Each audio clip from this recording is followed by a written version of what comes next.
with my mother and sisters in Dresden and was looking forward to celebrating my 10th birthday on February 16th. My father, a carpenter, had been a soldier since 1939, and we got his last letter in August 1944. My mother was very sad to receive her letters back with the note not to be found. We lived in a three-room flat on the fourth floor in a working-class region of our town. I remember celebrating Shrove Tuesday together with other children. The activities of the war in the East came nearer and nearer. Lots of soldiers went east and lots of refugees went west through our town or stayed there, also in the air raid at night, February 13th and 14th. About 9:30 p.m. the alarm was given. We children knew that sound and got up and dressed quickly to hurry downstairs into our cellar, which we used as an air raid shelter. My older sister and I carried my baby twin sisters. My mother carried a little suitcase and the bottles with milk for our babies. On the radio, we heard with great horror and news, "Attention! A great air raid will come over our town." This news I will never forget. Some minutes later, we heard a horrible noise, the bombers. There were non-stop explosions. Our cellar was filled with fire and smoke and was damaged. The lights went out and wounded people shouted dreadfully. In great fear, we struggled to leave the cellar. My mother and my older sister carried the big basket in which the twins were lain. With one hand, I grasped my younger sister, and with the other, I grasped the coat of my mother. We did not recognize our street anymore. Fire, only fire wherever we looked. Our fourth floor did not exist anymore. The broken remains of our house were burning. On the streets there were burning vehicles and carts with refugees, people, horses, all of them screaming and shouting in fear of death. I saw hurt women, children, old people searching a way through ruins and flames. We fled into another cellar, overcrowded with injured and distraught men, women, and children, shouting, crying, and praying. No light except some electric torches. And then suddenly the second raid began. The shelter was hit too. And so we fled through cellar after cellar. So many desperate people came in from the streets. It is not possible to describe. Explosion after explosion. It was beyond belief, worse than the blackest nightmare. So many people were horribly burnt and injured. It became more and more difficult to breathe. It was dark, and all of us tried to leave the cellar with inconceivable panic. Dead and dying people were trampled upon. Luggage was left or snatched up out of our hands by rescuers. The basket with our twins covered with wet cloths was snatched up out of my mother's hands, and we were pushed upstairs by the people behind us.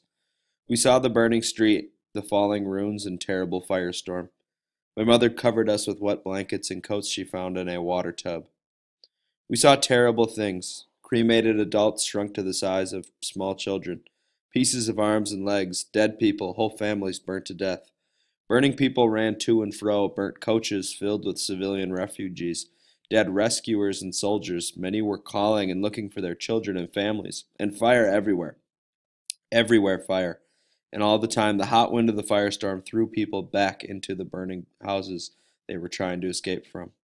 I cannot forget these terrible details. I can never forget them.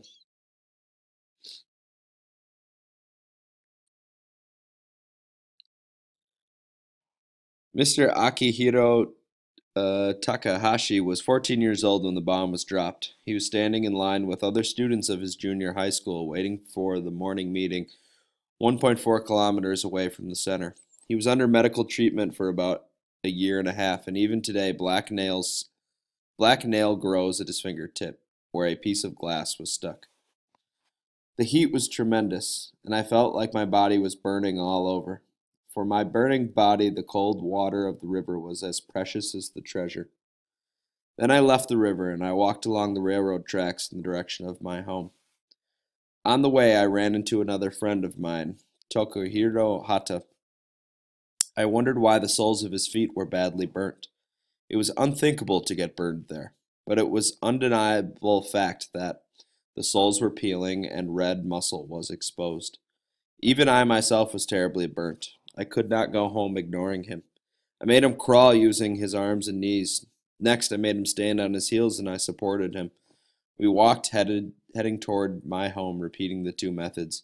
When we were resting because we were so exhausted, I found my father's brother and his wife. In other words, great uncle and great aunt coming towards us. That was quite a coincidence. As you know, we have a proverb about meeting Buddha in hell. My encounter with my relatives at that time was just like that. They seemed to be the Buddha to me wandering in the living hell. Iko Toaka was 21 when one of nearly 100 passengers said to have been on board a streetcar that had left Hiroshima Station at a little after 8 a.m. and was in Hachaburi area, 750 meters from ground zero, when the bomb fell. Toaka was heading for Funari with her 1-year-old son to secure a wagon in preparation for her move out of the building, which was to be evacuated. At 8:15, as the streetcar approached Hachaburi Station, an intense flash and blast engulfed the car, instantly setting it on fire. Toaka's son died of radiation sickness on August 28th. The survival of only 10 people on the streetcar have been confirmed to date. When we were near in Hachaburi, and since I had been holding my son in my arms, the young woman in front of me said, "I will be getting off here. Please take this seat." We were just changing places when there was a strange smell and sound. It suddenly became dark, and before I knew it, I had jumped outside. I held my son firmly and looked down on him. He had been standing by the window, and I think fragments of glass had pierced his head. His face was a mess because of the blood flowing from his head, but he looked at my face and smiled. His smile has remained glued in my memory. He did not comprehend what had happened, and so he looked at me and smiled at my face, which was all bloody. I had plenty of milk, which he drank all throughout the day. I think my child sucked the poison right out of my body, and soon after that he died. Yes, I think he died for me. Mrs. Akiko Takukara was 20 years old when the bomb fell. She was in the bank of Hiroshima, 300 meters away from the hypocenter. Ms. Takukara miraculously escaped death despite over 100 lacerated wounds on her back. She's one of the few survivors who were within 300 meters of the hypocenter. She now runs a kindergarten and she relates her experience of the atomic bomb to the children. Many people on the street were killed almost instantly. The fingertips of those dead bodies caught fire, and the fire gradually spread over their bodies from their fingers. A light gray liquid dripped down their hands, scorching their fingers. I was so shocked to know that fingers and bodies could be burned and deformed like that. I just couldn't believe it. It was horrible. And looking at it, it was more painful for me to think how the fingers were burned, hands and fingers that would hold babies or turn pages. They just burned away.